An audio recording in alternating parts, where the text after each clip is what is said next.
D-Day, June 6, 1944, the long-anticipated invasion had arrived. Operation Overlord was an audacious gamble. Churchill called it the most complicated military operation in history. 150,000 Allied soldiers, 7,000 naval vessels, and 11,000 aircraft would attempt to breach Hitler's vaunted Atlantic fortress and begin the liberation of Europe. The landings along 80 kilometers of Normandy coastline would target 5 beaches. The US would storm 2, codenamed Utah and Omaha. The British had 2, Gold and Sword, and the Canadians would land at Juno. The most heavily defended beaches were Omaha and Juno. Allied planners forecasted heavy casualties, the Canadians predicting over 2,000 at Juno alone, including 600 by drowning. 15,000 soldiers of Canada's 3rd Infantry Division would assault Juno. To the east, 500 Canadian paratroopers would be dropped to protect the beach's flank. After 4 years of training, the Great Crusade to free Europe from Nazi tyranny was about to begin, and the Canadians were ready. Supporting the landings were 10,000 sailors and 110 vessels of the Royal Canadian Navy. And, overhead, 230 Canadian bombers, while 15 squadrons of Spitfires and Typhoons attacked the beach's defenses. Bill Wilson was a 19-year-old gunner on HMCS Ottawa and had a front row seat. We had no idea of the magnitude of the operation and the amount of detail that had gone into the planning. They'd been planning it for over a year. Around about 5:30 in the morning, we really weren't quite sure what we were going to see. And what we saw had never been seen by any man on this earth before. And then as the sun rose, we could see the hulls, and then eventually we could see the ships. And the horizon was just packed, jammed with ships. Nobody had ever seen them in ship before. Oh, you could stand there with your mouth open. And it was never ending. I mean, they were disappearing into the smoke of the landings. Juno Beach was 10 kilometers wide, flat, and sandy. The Canadian units would land from east to west.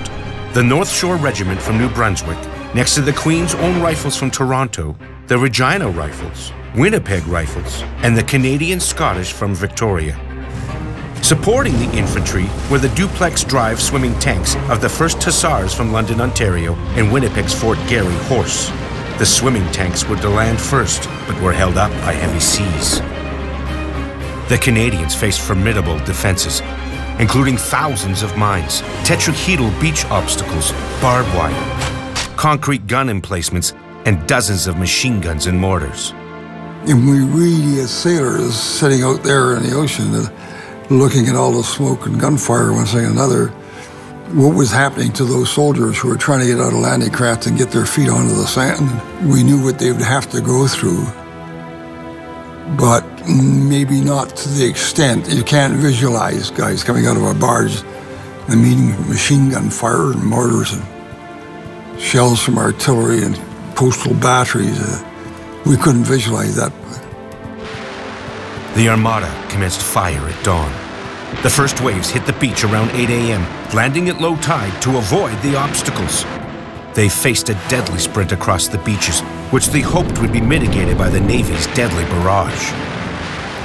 They started open fire around about 5:30 in the morning, and the first you saw really was the smoke of the gunfire of the battleships and the monitors and the heavy cruisers. And you can also hear it. Those battleships, 15 to 16-inch guns, are pretty bloody noisy, I'll tell you. And they were firing on the beaches. And then as the forces moved in, then they started to move their fire inland, and they also get closer to the beach. And then, of course, the coastal batteries started to open up. At that stage, we couldn't tell who was firing on what. But it was noisy. We could hear it distinctly, and we could see. Well, we couldn't actually see the shells landing on the beach or where they're going to land. Unfortunately, most of the German defenders at Juno had survived and were waiting for the first wave, comprised of 100 assault craft carrying over 4,000 soldiers. Charlie Martin, a company sergeant major with the first wave Queen's Own Rifles, recalled, "In the movies, you see hundreds of boats and planes, but there was nothing when we landed. Just our 10 landing craft. It was the loneliest I felt in my entire life. The ramps went down, and the Germans were waiting. Men fell in droves, but the survivors bravely pressed on. 10 bloody minutes later, the tanks began to emerge like leviathans out of the sea. The Canadians attacked with Bren guns, grenades, and bayonets. Bolstered by the tanks, they systematically eliminated the German strongpoints one by one. But the attackers suffered heavy losses. Charlie Martin had trained 4 years with many friends who did not survive. After we had charged, I knew what war was. I couldn't help going behind a wall and crying. Martin's company lost 50% of its strength that day. The reserve battalions and artillery came ashore and overwhelmed the remaining resistance. By noon, Juno Beach was all Canadian. Congestion on the beach created a traffic jam, which slowed the advance. However, by early afternoon, the Canadians were approaching their objectives. Under incessant fire from snipers, mortars, and hidden anti-tank guns, the advance was slow and costly. The landings continued all day, and fresh infantry units were soon moving inland, supported by the reserve tanks of the Sherbrooke Fusiliers. By 9 p.m., the Canadians had advanced 10 kilometers and were ordered to dig in. The forward units had reached their first day objectives. The invasion had succeeded, but more heavy fighting lay ahead in the days to follow. Incredibly, the Canadians had breached the second toughest beach defenses, landed 15,000 soldiers, thousands of tanks, artillery guns, and vehicles of all types, and then aggressively drove inland. Casualties were lower than predicted, but nonetheless costly. 340 were killed, 574 wounded, and 47 captured. The Queen's Own Rifles lost the most, with 143 casualties.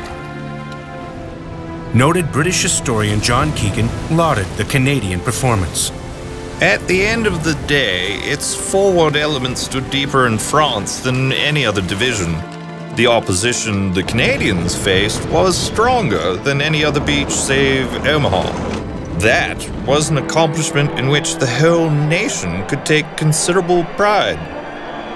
I think it was the best day of the war for the world. We did free all of Europe. Canada was there. For a little nation like ours. And it still amazes me. There were 5 beaches and Canada had one of them. And the Brits and the Americans trusted us to look after that beach. And we did, in spades. Our soldiers went and did their job. And that was day 1 of freeing Europe. On D-Day, the Canadians breached Hitler's Atlantic Wall and drove further inland than our allies, the only nation to reach its D-Day objectives. It was the triumph of Canada's citizen soldiers, every one a volunteer against Nazi oppression. Our pilots were second to none. Our air crew were second to none. Our sailors, I know, were as good as the best. And our soldiers, unparalleled. Great Canadians. And I happened to be there. I was one of them. So some of them didn't come back, and most of them are now gone. So there's a few left like me, for whatever reason. Would I do it again? In spades. Great day. Great day for the world. In the 11 months after D-Day, the Canadians defeated the feared SS, battled across France, liberated Holland, and had crossed the Rhine into Germany by the end of the war. What they achieved on D-Day was incredible. The chances of success were slim, yet they prevailed. They were truly monumental Canadians.